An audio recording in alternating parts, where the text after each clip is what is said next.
मनीष दा, मनीष दा, जी दादा। वो गिरधारी यादव दा का नेटवर्क इशू है, वो जुड़ पा नहीं रहे हैं। हम लोग प्रयास कर रहे हैं। सीधा हम लोग के बीच में उपस्थित नहीं हो पा रहे हैं।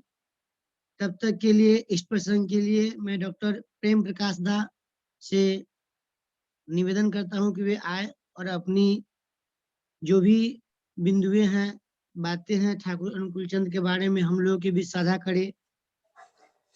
डॉक्टर प्रेम प्रकाश दा। जय गुरु दादा। आवाज मिल रही है? जी जी, जय गुरु दा, आवाज आ रही है दा।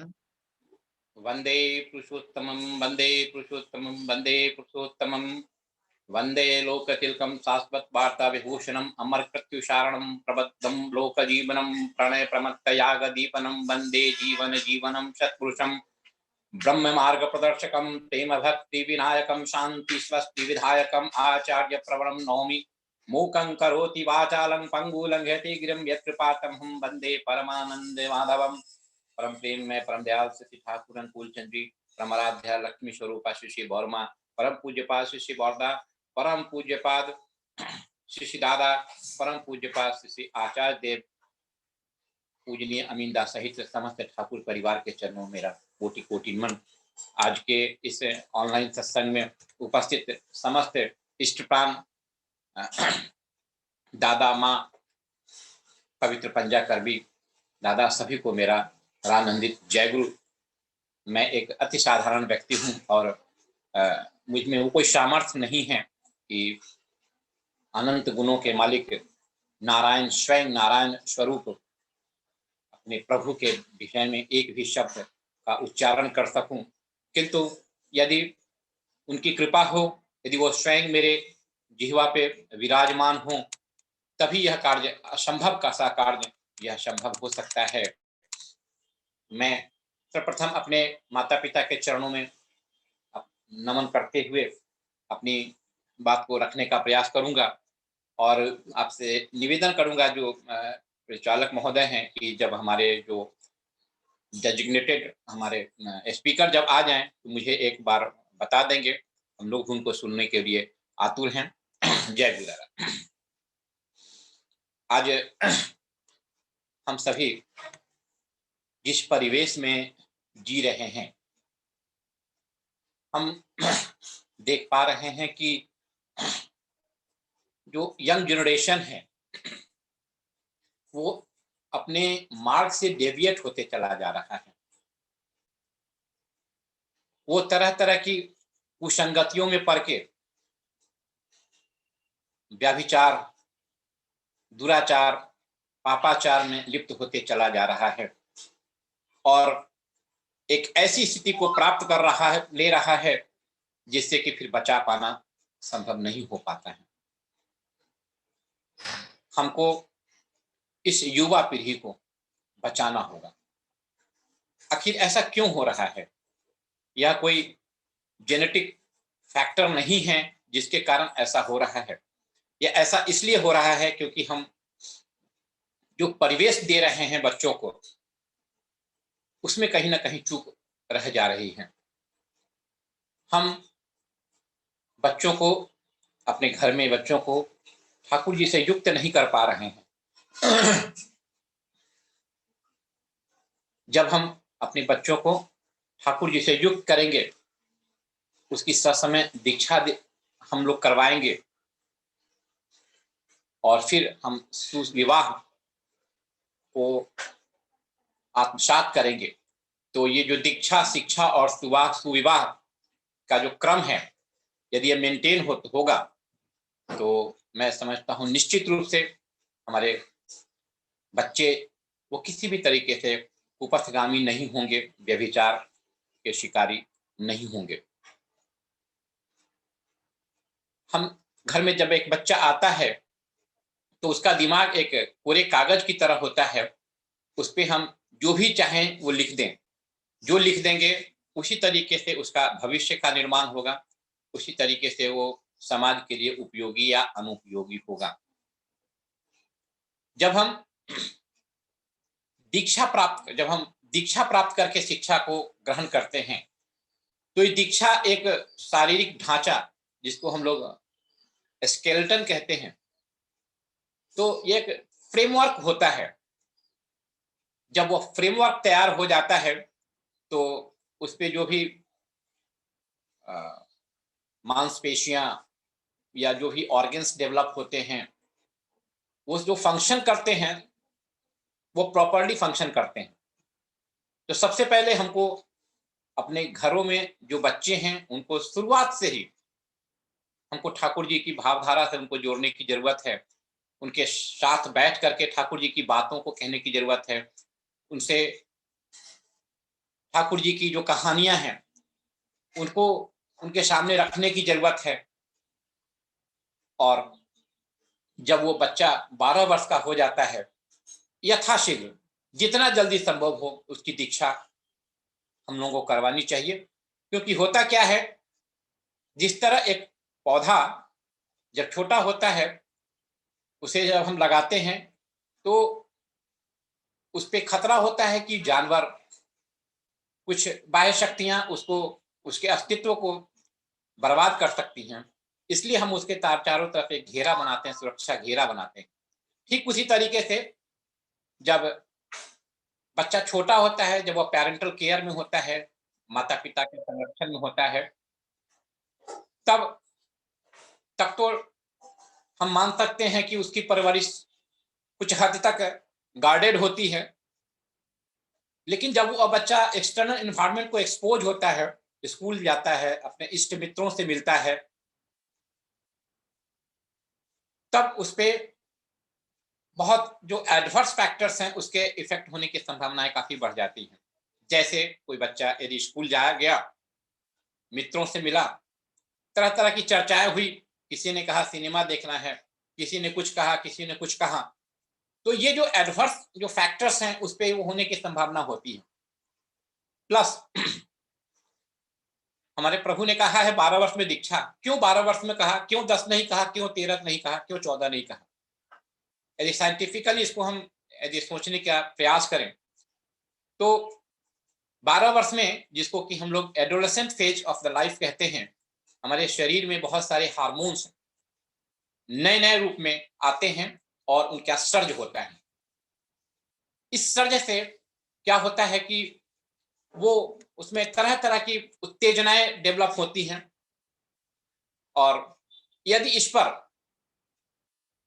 कहीं कोई हम अंकुश नहीं लगाएं, यदि हम ठाकुर जी की भावधारा से बच्चे को जोड़ करके नहीं रखें, तो एक संभावना बनती है, काफी संभावना बनती है कि उसकी उस पे वो जो एडवर्स फैक्टर्स हैं उसके इफेक्ट आए और उसके मेंटल स्टेटस को चेंज कर दें, उसके सोचने के तरीके को चेंज कर दें। वो भी मस्तिष्क जब बच्चा पैदा होता है उसमें अपराध की प्रवृत्ति, व्यभिचार की प्रवृत्ति बिल्कुल नहीं होती है। ये हम लोग जो परिवेश देते हैं, ज्यादातर मामलों में जो हम परिवेश देते हैं उस परिवेश पर वो डिपेंड करता है कि उसकी सोच क्या डेवलप होती है। उदाहरण के तौर पर जब हम देखते हैं हमारे सत्संग में, बाल सम्मेलन में, जब हम देखते हैं छोटे छोटे बच्चे इतने अच्छे तरीके से अपनी प्रस्तुतियां देते हैं, तो ये हमें सोचने को मजबूर करता है कि वो परिवार, उनके माता पिता जो उन बच्चों को संस्कार दे रहे हैं और या जिस संस्कार में उनका पोषण हो रहा है, वह पोषण उनको ठाकुर जी के भावधारा में डुबो रहा है। और यही कारण होता है कि उनके द्वारा इतनी सुंदर प्रस्तुतियां होती हैं।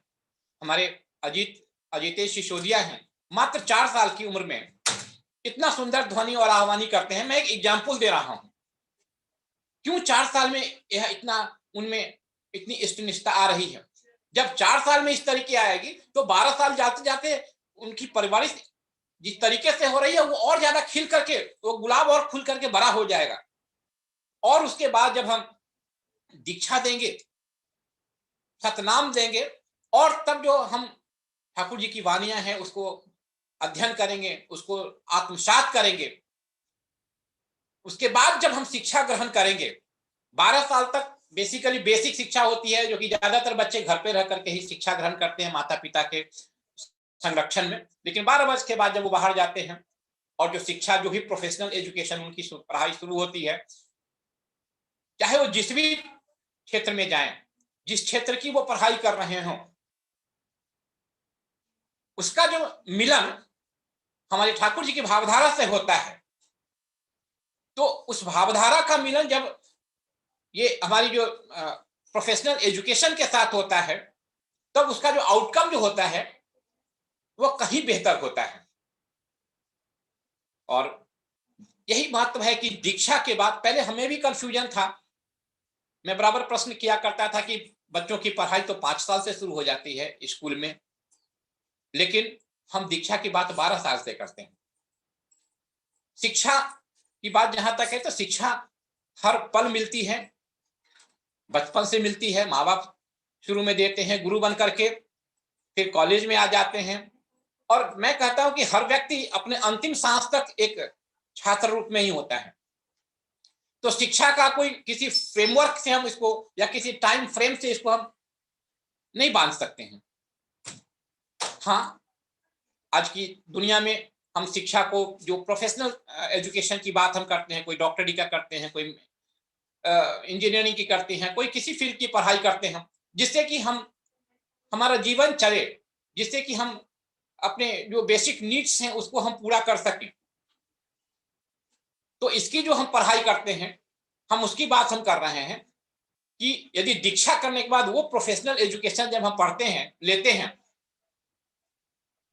और चूंकि वो ठाकुर जी की भावधारा से वो जुड़ा हुआ होता है, पहले से बच्चा उसके माइंड, उनका माइंड सेटअप होता है, ठाकुर जी की बात, सत्यानुसरण की बात, बच्चियों के दिमाग में नारी नीति की बात यदि पहले से चलती आती रहती है, तो एक ऐसा प्लेटफॉर्म बनता है जिसकी वजह से उन पे जो भी एडवर्स फैक्टर्स हैं वो उनको किसी तरीके से प्रभावित नहीं कर पाते हैं।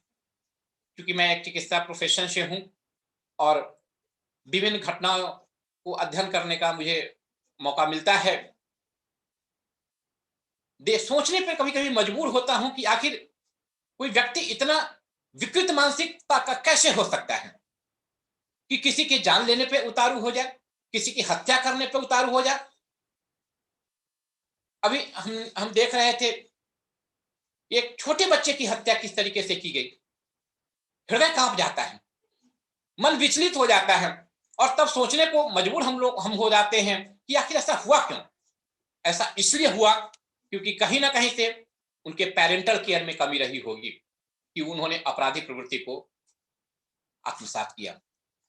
आज जरूरत है समाज को बचाने के लिए हर घर में ठाकुर जी को प्रतिष्ठापित करना।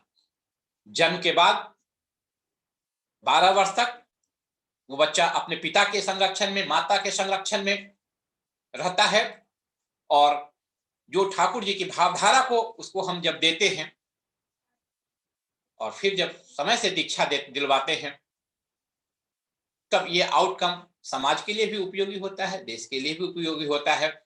और मैं कहता हूं कि यदि इस क्रम को यदि हम फॉलो करें तो हर घर में एक जो युवा का निर्माण होगा वह एक देशभक्त युवा का निर्माण होगा, वह एक धार्मिक युवा का निर्माण होगा। और जब शिक्षा ग्रहण कर लेते हैं, जब हमारी प्रोफेशनल एजुकेशन समाप्त होती है, जब हम विवाह योग्य होते हैं, और जो हमारे ठाकुर जी ने सुविवाह की जो नीति दी है यदि उसको फॉलो करते हैं, तो विवाह केवल एक फिजिकल मिक्सचर नहीं होता है मेल एंड फीमेल का, बल्कि यह 2 डिफरेंट सीरीज से जो जेनेटिक इंफॉर्मेशन आते हैं, उस दोनों जेनेटिक इंफॉर्मेशन का जो एडमिक्सचर होता है वो ट्रांसमिट होता है बच्चे में। और जहां तक मैं मानता हूं कि यदि हम शुरू से ठाकुर जी की भावधारा से अपने बच्चों को जोड़ करके रखते हैं, दीक्षा देते हैं, शिक्षा देते हैं, तत्पश्चात जो हमें वो एक तरह से जेनेटिक इंफॉर्मेशन होता है, इसको मैं ऐसे लेता हूं जैसा हम भोजन करते हैं उस तरीके का मेरा मन बनता है, और जैसा मन बनता है वैसा रस बनता है। वैसी मेरी जेनेटिक इंफॉर्मेशन हमारे स्पर्म और वहां में कोडेड होता है। और जब वो सुविवाह, जो जैसे हमने कहा कि हमारे प्रभु ने कहा है अनुलोम विवाह की बात, तो अनुलोम विवाह जब हम करते हैं और उसके बाद जो वह जेनेटिक एडमिक्सचर होता है, जो कि 2 डिफरेंट सीरीज से आता है, एक मेल होता है एक फीमेल, दोनों के सीरीज से जो जेनेटिक इंफॉर्मेशन आता है और जायगोट का निर्माण होता है, और वह जब जायगोट में सेल्स मल्टीप्लाई करके एक बहुत बड़ा शरीर का रूप जब धारण करता है, तो निश्चित रूप से वह जो कैरेक्टरिस्टिक हमने प्री मैरिटल फेज में हमने एक्वायर किया था, वो कहीं ना कहीं से प्रस्फुटित होता है। उदाहरण के तौर से मैं सुन पा रहा था जब छपरा से हमारे डॉक्टर साहब आए थे याजन करने के लिए, तो वो कह रहे थे कि उनके दादाजी, फिर उनके पिताजी, फिर उनमें और फिर उनके बच्चों में, यानी 5 पीढ़ी तक ये चीजें ट्रांसमिट हुई। तो ये जेनेटिक, ये जो हम कैरेक्टर एक्वायर करते हैं, यूफेनिक्स के, इसको हम यूफेनिक्स कहते हैं। यूफेनिक्स को यदि हम डिफाइन करें तो जो जब हम पैदा हो जाते हैं उसके बाद जो हम परिवेश देते हैं बच्चों को, और जिस परिवेश में उसका लालन पालन होता है, उसका मस्तिष्क जो डेवलप होता है, उसको हम यूफेनिक्स कहते हैं। तो यदि हम यूफेनिक्स के तहत हम बच्चों का डेवलपमेंट यदि करते हैं, तो निश्चित तौर से वह कहीं ना कहीं जेनेटिक उसका ट्रांसफॉर्मेशन भी देखने को मिलता है। जैसा कि दादा बता रहे थे कि इतनी अपार शक्ति उनके दादाजी ने अर्जित कर ली थी कि एक मृत आत्मा को भी जिंदा कर सकते थे नाम ध्यान के माध्यम से। यह एक शक्ति उन्होंने अर्जित की, इतनी बड़ी तपस्या उनकी थी, और यह एक दिन की बात नहीं होगी, यह धीरे धीरे धीरे धीरे धीरे अपने आप में एक आत्मसात करने की जरूरत है, यह एक प्रैक्टिस की जरूरत है, यह एक अभ्यास की जरूरत है। हम सभी ठाकुर जी की जो दीक्षा लेते हैं, कदापि यह ना सोचे कि हम कोई अर्थ हमको मिल जाए, कोई मान मिल जाए, कोई यश मिल जाए। लेकिन मेरे प्रभु तो बहुत बड़ा खजाना लेकर हमारे पीछे पड़े हुए हैं वो देने के लिए, और हम तुच्छ चीज जिसको कि हम अर्थ कहते हैं, मान कहते हैं, यश, उसके पीछे पड़े हुए हैं। अर्थ तो यहीं रह जाएगा। आप अनुभव कीजिए, एक बहुत धनाढ्य व्यक्ति है, बहुत अरबों रुपया खरबों रुपया उसने कमाया हुआ होता है, और उसकी मृत्यु हो जाती है। क्या वह उस धन को लेकर के जाता है? उसके लिए वो क्या उसकी उपयोगिता होती है? वो सिर्फ बैंक की शोभा बनाता है, और उसके जो परिजन जो होते हैं उसको उस पैसे का उपयोग करते हैं, उस व्यक्ति के लिए उसका उपयोग नहीं होता है। जहां तक मेरी मान्यता है, मैं मानता हूं, यदि हम ईमानदारी से यदि कोई कार्य करते हैं, प्रभु को अपने सर पर बिठा करके यदि हम जो काम करते हैं, और जो भी हम प्रोफेशन में है, जो उससे जो हम अर्थ अर्जित करते हैं, तो मैं मानता हूं कि यह अर्थ, यह पैसा इतना सफिशिएंट जरूर होता है कि हमारे हर बेसिक नीड्स को वो पूरा कर देता है। लेकिन जब हम और अधिक के चक्कर में पड़ते हैं, तो वो जो अर्थ हम अर्जित करते हैं वो स्पिल ओवर हो जाता है, वो आपके यूज का नहीं होता है, वो आपके उपयोग का नहीं होता है, बल्कि वो कहीं ना कहीं से रिवर्स रूप में आकर के आपको हानि पहुंचाता है, आपको व्यथित करता है। अर्थ की भी आवश्यकता है, लेकिन अर्थ की कहां आवश्यकता है? किसी गरीब की सेवा में, कोई वंचित की सेवा में। हमारे प्रभु का मंदिर बन रहा है बहुत जगह, वहां उसकी उपयोगिता है। मैं नहीं कहता हूं कि अर्थ की उपयोगिता नहीं है, लेकिन इतना अर्थ जरूर दे देते हैं प्रभु, जिससे कि हमारी वो सारी जरूरतें वो पूरी हो जाती हैं। और मैं जो उसके ऊपर मैं यदि करना चाहता हूं, जो मेरा अलॉटेड कोटा है, उसके ऊपर जो मेरी प्राप्त करने का जो मेरी लालसा होती है, उसको लेकर के यदि कर चलते हैं, तो कहीं ना कहीं अपने हम इष्ट को कंप्रोमाइज करते हैं, उनकी भावधारा को कंप्रोमाइज करते हैं, उनकी प्रतिष्ठा को कंप्रोमाइज करते हैं। और वह एक ये होता है बुमरैंग क्या होता है कि एक तरह से अस्त्र होता है जिसको कि छोड़ते हैं, वो फिर आकर के उसको ही हिट करता है।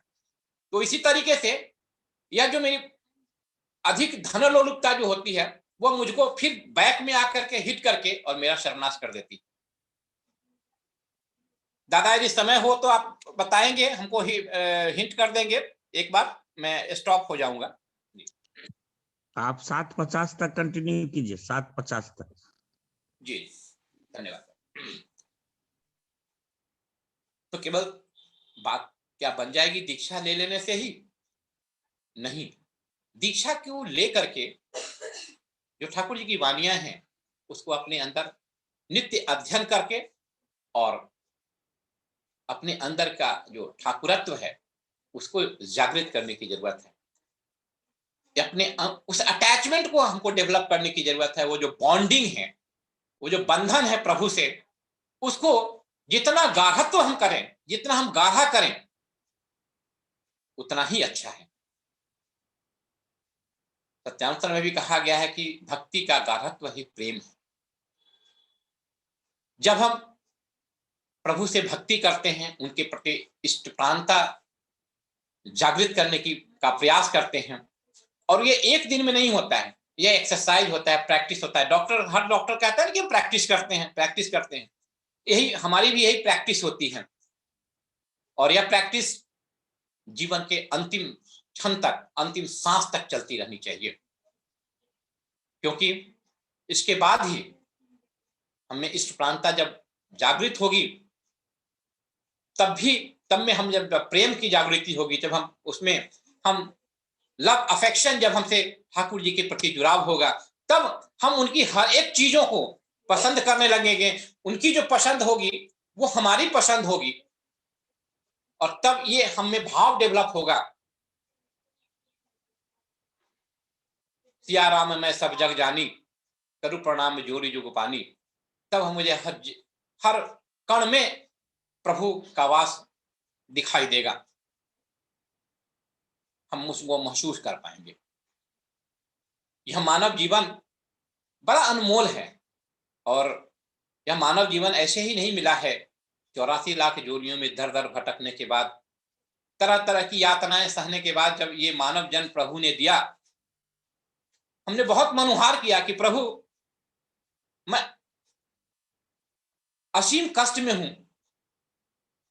तब जाकर के प्रभु ने ये मानव शरीर दिया, और यह मानव शरीर की उपयोगिता, सार्थकता तभी है जब हम अपने अंदर के ईश्वरत्व को, ठाकुरत्व को जागृत करें।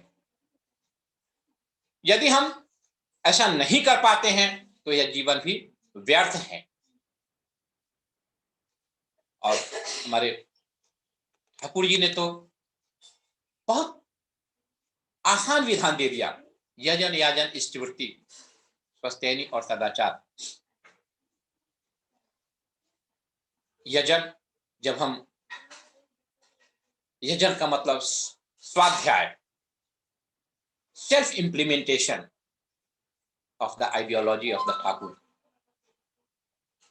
अपने आप में उसको जब हम आत्मसात करते हैं, जैसे हम कहीं कोई डिस्कशन सुन रहे हैं, कहीं कोई याजन हम सुन रहे हैं, और जब हम एनालाइज करते हैं, देखिए ब्रेन एक डायनेमिक चीज होती है। जब आप सुनते हैं आप स्टैटिक नहीं रह सकते, कुछ ना कुछ विवेचना, आलोचना वो चलती रहती है। आपको कभी लगता है किसी वक्ता की बात से आप एग्री करते हैं, कभी आप डिसएग्री करते हैं, ये विवेचना आलोचना चलते रहता है। तो उससे कुछ बातें निकल करके आती हैं। उस डिस्कशन के बाद आपके दिमाग पे एक इम्प्रिंट, एक ब्लूप्रिंट आपका तैयार होता है, और जब हम उसको आत्मसात करते हैं, जब उसको अपने जीवन के कंडीशन से उसको रिव्यू करते हैं, और जब हम पाते हैं कि हमें कहाँ कहाँ कमियां हैं, तब उसको अपनाने का प्रयास करते हैं, और उसको हम कहीं ना कहीं से यजन कहते हैं। और यह यजन करके जो हमने अपना डेवलपमेंट किया, हमने अपने ग्रोथ को, डेवलपमेंट को इंश्योर किया, जब उसको हम अपने पारिपार्श्विक में ट्रांसमिट करने का प्रयास करते हैं तो उसको हम याजन कहते हैं। अभी मैं 2-3 दिन पहले सुन रहा था इसी प्लेटफॉर्म पे, दादा बता रहे थे कि उनके 3 फीट का जो ऑरा होता है, जो परिधि होती है, उसमें कोई व्यक्ति आए और उसमें ठाकुर जी की बात ना करें तो हम एक तरह से अपराधी हैं, हम ठाकुर जी के कर्मी नहीं हैं। इसी तरीके से हम जहां कहीं भी होते हैं, ऑफिस में हो, घर में हो, जहां भी हो, निश्चित रूप से अपने आसपास में कुछ ना कुछ लोगों के साथ हम होते हैं, तो उनके साथ व्यर्थ की बातों की चर्चा ना करके यदि ऐसी चर्चा करें जो कि उनके जीवन के लिए भी सार्थक हो, तो कितना सदुपयोगी होगा। और इससे बहुत हद तक हमारे जो 3.5 करोड़ जो दीक्षा का जो लक्ष्य है उसमें भी काफी हमको मदद मिलेगी। और जब हम बचेंगे तभी मेरा समाज बचेगा, जब हम बचेंगे मेरा पारिपार्श्विक बचेगा, तभी जाकर के मेरा समाज भी बचेगा। हम जब तक दूसरे के साथ कनेक्ट नहीं होंगे, कनेक्ट हो कैसे हो? अभी चर्चा चल रही थी संदीपना, जो एक हम लोग का लखनऊ से प्लेटफॉर्म पे हुआ था, तो उसमें चर्चा चल रही थी how to connect with the people. तो कनेक्ट करने का तरीका ये है, बताया गया उसमें, जो जो टेक होम मैसेज ये था कि आप लोगों से जुड़िए, बेशक वो अपराधी हो, बेशक वो पापी हो, दुराचारी हो, आप उससे जुड़ने का प्रयास करिए। और जुड़ने का प्रयास कैसे करिए? जब उसके आप दुख में आप जाते हैं, जब उसके कष्ट में उसके सहायता करते हैं, होते सहायक होते हैं, जब आप उसके नीड में उसके सहायक होते हैं, उसके नीड को पूरा करते हैं, तब वो व्यक्ति आपका अपना हो जाता है। और जब आपका अपना वो हो जाता है, जब आपको अपना समझने लगता है, और तब जब आप ठाकुर जी की बात उनके साथ कहते हैं, तो उसको भी लगता है कि यह व्यक्ति निश्चित रूप से किसी न किसी विलक्षण शक्ति से है और इसकी बातों को हमको सुनना चाहिए, समझना चाहिए। और एक समय ऐसा भी आता है कि उसमें आमूल चूल परिवर्तन हो जाता है और एक यू टर्न होता है। हमने बहुत लोगों को सुना जिनका की दीक्षा के पहले की जो उनकी जिंदगी थे, शराब, मदिरा और न जाने किस किनकी दुष्प्रवृत्तियों में वो तल्लीन थे, लेकिन उनका जब योगायोग एक हमारे गुरु भाई से हुआ, जो कि लगातार उनको कार्य, उनके उत्थान के लिए सोचते रहे, इंस्पाइट कि वो उनको इग्नोर करता रहा, लेकिन ये प्रक्रिया निरंतर चली। उन्होंने योगायोग बंद नहीं किया, उनसे मिलना बंद नहीं किया, उनसे बातें करना नहीं बंद किया। और जब उनकी दीक्षा, एक समय ऐसा आया कि जब उनसे कनेक्ट होकर के रहे, कहीं ना कहीं उनको लगा कि यह व्यक्ति हमारे पीछे इतना पड़ा हुआ है, कहीं ना कहीं तो कोई बात जरूर होगी। और समय देख करके प्रभु ने अपनी बात कही और उसके मस्तिष्क पे ऐसा प्रभाव हुआ कि वो दीक्षा लेकर के, और दीक्षा लेने के बाद वो व्यक्ति ऐसा यू टर्न होकर के उसके जीवन में परिवर्तन आया जिसकी कि आप परिकल्पना नहीं कर सकते हैं। मैं उस व्यक्ति को भी, उस गुरु भाई को भी मैं इस प्लेटफॉर्म पे लाने की चर्चा करूंगा। तो मेरे कहने का मतलब कि आप किसी व्यक्ति से घृणा करते हैं क्योंकि वो दुष्कर्मी है, पापाचारी है, ये भी सही नहीं है। आपको उसे कनेक्ट होकर के रहना चाहिए। और प्रभु का जो कार्य है, जो उन्होंने हमें दिया है, जो गुरु ठाकुर जी ने हमें जो दिया है कि उनकी बातों को दूसरे तक पहुंचाना, जब इसको हम करते हैं तो एक पापाचारी, दुराचारी भी सद्मार्गी हो जाता है और अपने आप में उसमें एक आमूल चूल परिवर्तन को हम अनुभव कर पाते हैं। हमारे ठाकुर जी सब काम कर सकते हैं, लेकिन एक काम वो नहीं कर सकते हैं, वो किसी को ठुकरा नहीं सकते हैं। जो उनके शरणागत हो गया वो उसकी सदगति होनी ही होनी है, बल्कि उनको, उनका ध्यान उन पे ज्यादा होते हैं जो दुराचारी होते हैं, क्योंकि उसको सदगति में मोड़ना लक्ष्य होता है। तो ऐसी ऐसी घटनाओं को देखने को मिला है। वास्तव में विश्वास नहीं होता है कि एक ऐसा व्यक्ति भी इस तरीके का ठाकुर भक्त हो सकता है जो कि ठाकुर जी के पहले न जाने उनके बारे में क्या क्या ऐसी बातें वो अपने दिमाग में रखता है जिसको कि हम इस प्लेटफॉर्म के माध्यम से हम कह भी नहीं सकते हैं। इष्टवृत्ति की बात मैं करूं तो इष्टवृत्ति में जो भी हमारे याजन या कहने का मतलब कि मेरे कहने से जिन लोगों की भी दीक्षा होती है, मैं शुरुआती दौर में मैं उनसे यही बात करता हूं कि केवल आप नाम ध्यान करो और इष्टवृत्ति करो। Initial phase of the life, initial phase of the post Diksha life, मैं उनको कहता हूं कि आप इष्टवृत्ति करिए, इष्टवृत्ति करिए, पूरे विधान के साथ करिए। और यह एक सबसे सिंपलेस्ट तरीका है कि हम अपने जीवन की शुरुआत, अपने रिलीजियस लाइफ की हम शुरुआत कर सकते हैं। तो इष्टवृत्ति जब हम करते हैं तो एक चीज होती है कि हमें एक देने की प्रवृत्ति जागृत होती है।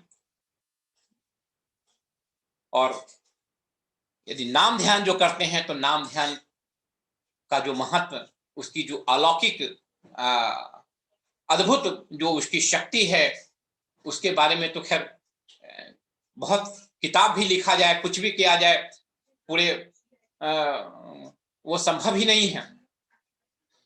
तो जब हम नाम और ध्यान करते हैं और इष्टवृत्ति बिल्कुल विधि पूर्वक करते हैं, ब्रह्म मुहूर्त में उठ करके जब हम करते हैं तो वह एक हमारे लिए सुरक्षा कवच होता है। वह एक अपने आप में एक शील्ड का काम करता है, एक निकुंभला यज्ञ के समान वो होता है। और हम पूरे दिन अपने आप को उस इष्टवृत्ति के माध्यम से अपने आप को हम सुरक्षित कर पाते हैं।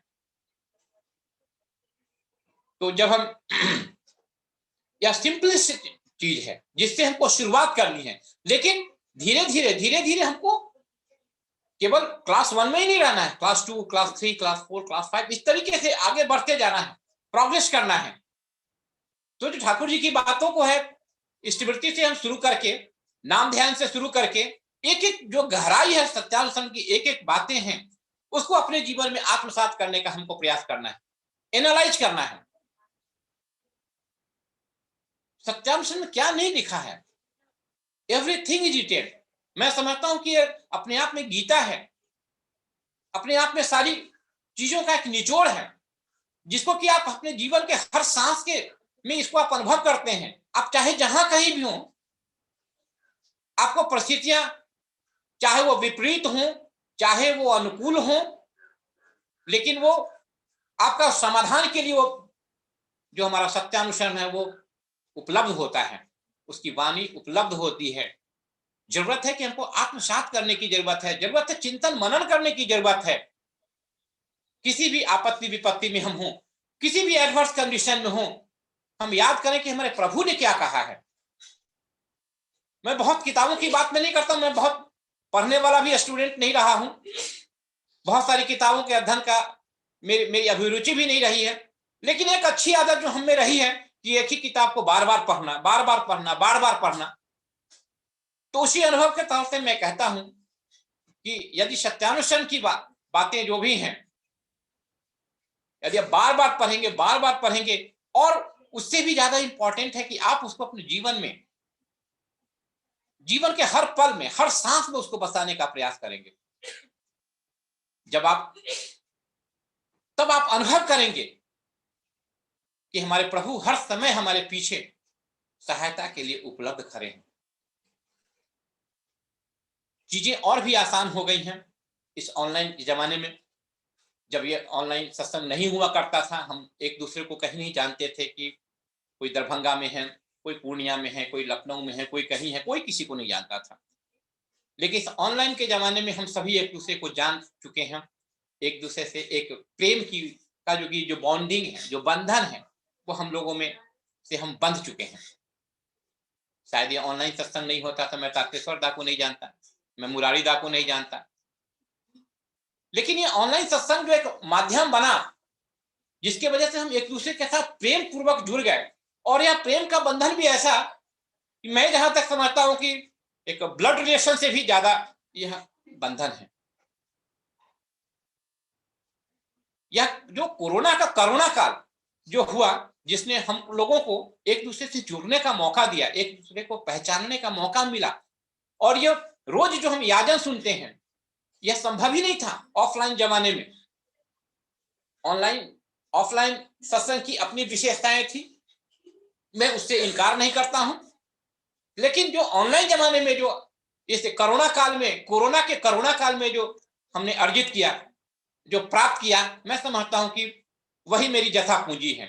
शायद इसके जब ऑनलाइन सत्संग नहीं हुआ करता था, मैं भी कम ही जाया करता था क्योंकि व्यस्तता ज्यादा रहती थी, लेकिन अब उससे ज्यादा व्यस्तता होने के बाद भी मैं सत्संग में जुड़ता हूं।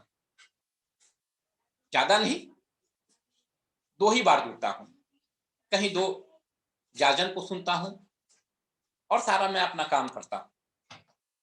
तो जो प्रभु का जो करुणा रूपी बरसात में हम लोग भीग रहे हैं, जरूरत है इसको हमको जागृत करके रखने की, इसको अपने जीवन में अनुभव करते रहने की, इसको अपने जीवन में आत्मसात करते रहने की। दादा, मैंने 2 मिनट ज्यादा समय लिया, मैं इसके लिए क्षमा प्रार्थी हूं। और हालांकि मैं कोई तैयारी नहीं थी मेरी, लेकिन कृष्णमालिदा का एक आदेश आया कि इसमें कुछ प्रभु के बारे में बोलना है। जो भी इस मंद बुद्धि में जो भी आया, मैंने बोलने का प्रयास किया। यदि मैंने कोई गलत बात बोल दी हो या मेरी किसी भी बात से किसी भी को कोई आत्मा को ठेस पहुंचा हो, तो मैं उसके लिए क्षमा प्रार्थी हूं। मैं सभी के मंगलमय जीवन, स्वस्थ जीवन और उत्तरोत्तर धार्मिक उन्नयन के लिए प्रभु के रातुल चरणों में वंदन